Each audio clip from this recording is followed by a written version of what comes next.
Portanto, um dos grandes passos das plantas, depois disso, foi exatamente o frutificar. Dar frutos coloridos, saborosos. Porquê? As primeiras criaturas que se começaram realmente a interessar pelos frutos que as plantas criaram foram os primeiros primatas, os primeiros macaquitos, os primeiros símios, aqueles que um dia viriam dar origem a nós e aos primatas atuais. Ora, o que é que acontecia? Os primeiros primatas viam numa tonalidade de verdes e amarelos, não tinham este arco-íris de cor que nós temos. Viam assim uns amarelados, uns verdeados, enfim, não viam a verdade que está mesmo à frente dos nossos olhos. No entanto, com a evolução, o olho foi ganhando mais receptores de cor e aí sim, os primatas antigos, como estes aqui, já começaram a distinguir as cores como elas realmente são. O vermelho no vermelho, o amarelo no amarelo, o roxo no roxo. E o que é que as plantas, um sistema muito fantástico que elas têm é exatamente pôr as frutas que estão maduras, as quais levam sementes já maduras, já prontas a germinar. Esses frutos começaram a ter cores mais escuras, cores mais chamativas, que é o caso do vermelho dos morangos, do roxo dos mirtilos, do cor-de-rosa, por exemplo, daquele rosa cereja, exatamente da cereja. Então os animais começaram a ver a cores propriamente ditas, começavam a comer os frutos com as sementes já maduras. Muitas das sementes não eram digeridas no estômago e no sistema digestivo porque têm uma cápsula muito grossa à volta, iam nas fezes e à medida que o animal caminhava, ia deixando as fezes de longe a longe e aí sim as plantas iam colonizando novos ambientes, porque as plantas não têm movimento espontâneo como nós temos, claro, elas não podem libertar as suas raízes e andar por aí a passear à procura de água e daquilo que precisam.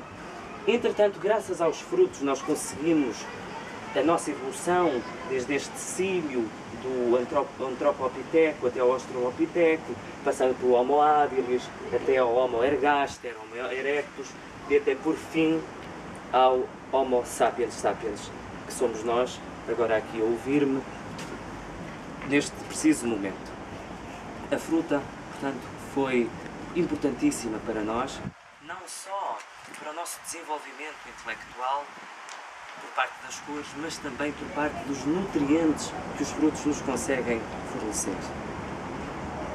No entanto, o pináculo da evolução, e já que fui convidado pela Associação Portuguesa de Orquidofilia, não posso deixar de falar neste pormenor.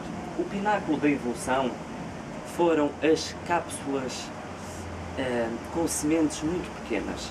Essas cápsulas não pertencem ao trigo, como está ali, por exemplo, não pertencem ao milho, enfim, à aveia, esses cereais. Pertencem exatamente às orquídeas. Temos aqui uma cápsula de uma orquídea depois de ser fertilizada.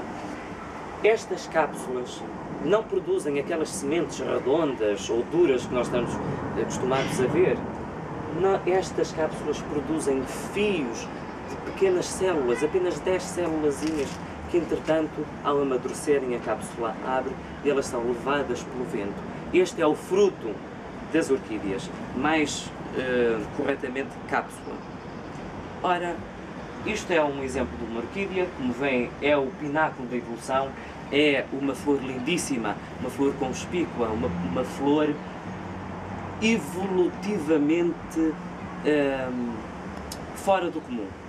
Ou seja, todas as plantas tiveram este tempo para evoluírem, mas só a família Orquidácea é que teve este salto na evolução. Como é que isto aconteceu? É muito simples de vos explicar.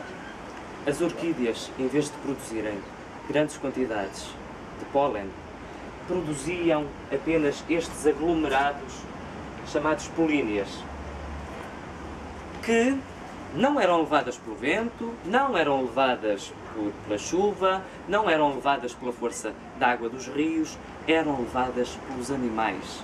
As orquídeas são plantas que tem uma simbiose, um mutualismo restrito com os animais. E estes são exatamente ou os insetos ou pequenas aves como os colibris, que no Brasil são chamadas os beija-flores. O que acontece é que eu tenho aqui um exemplo de uma orquídea, um dendróbium, e o que acontece é que o inseto entra aqui, atraído pelas cores que consegue ver e pelo cheirinho a néctar, entra aqui e aqui dentro de uma cápsulazinha estão exatamente as políneas. E ele, ao sair de lá dentro, faz uma ligeira pressão para trás e elas são coladas ao dorso do inseto. Ele voa para o outro lado, entra outra vez no mesmo sítio, mas de outra espécie qualquer, totalmente diferente de orquídea, e consegue polinizá-la. A orquídea continua a produzir a cápsula e continua a dar novas gerações. Se elas são viáveis, muitas não são. Muitas chegam a germinar, mas não têm as características favoráveis, não têm as características certas, acabam por morrer. Mas a evolução é mesmo assim, é feita de altos e baixos, feito de mortes, feito de vidas, feito de tudo quanto se pode imaginar para o vingar de uma espécie. Por exemplo, para perceberem a parafernália das orquídeas, temos, por exemplo, este aqui, um bulbophyllum, e que tem esta linguita, uma linguita prehensile, em que o inseto entra aqui e, ao caminhar, esta linguita roda e faz com que ele automaticamente seja virado e esta polínia, aquelas duas bolinhas amarelas, sejam coladas no seu dorso. É um mecanismo fantástico.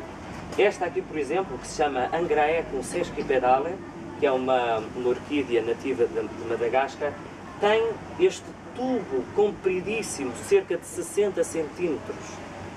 Ela está especializada apenas a um tipo de inseto, que é uma traça noturna, que só ela é que tem o probóscide, também chamada de espirotrompa, aquela trombinha que as borboletas e as traças têm, só ela a tem tão grande que consegue chegar aqui ao fundo para beber o néctar. As flores não dão apenas aos insetos o pólen, porque aí estariam a ser, não sei se poderiam estar a ser chantagistas ou aproveitadoras, porque assim, quer-se dizer, o inseto ia lá, recolhia o pólen, comia um bocadito de pólen e o pólen servia só para a planta se reproduzir. Entretanto, a planta produziu pequenos recipientes onde produzia o néctar, que era uma recompensa para os insetos, coitadinhos, que iam lá de propósito polinizar as flores e não recebiam nenhuma recompensa. Foi daí que nasceu o néctar. Outro exemplo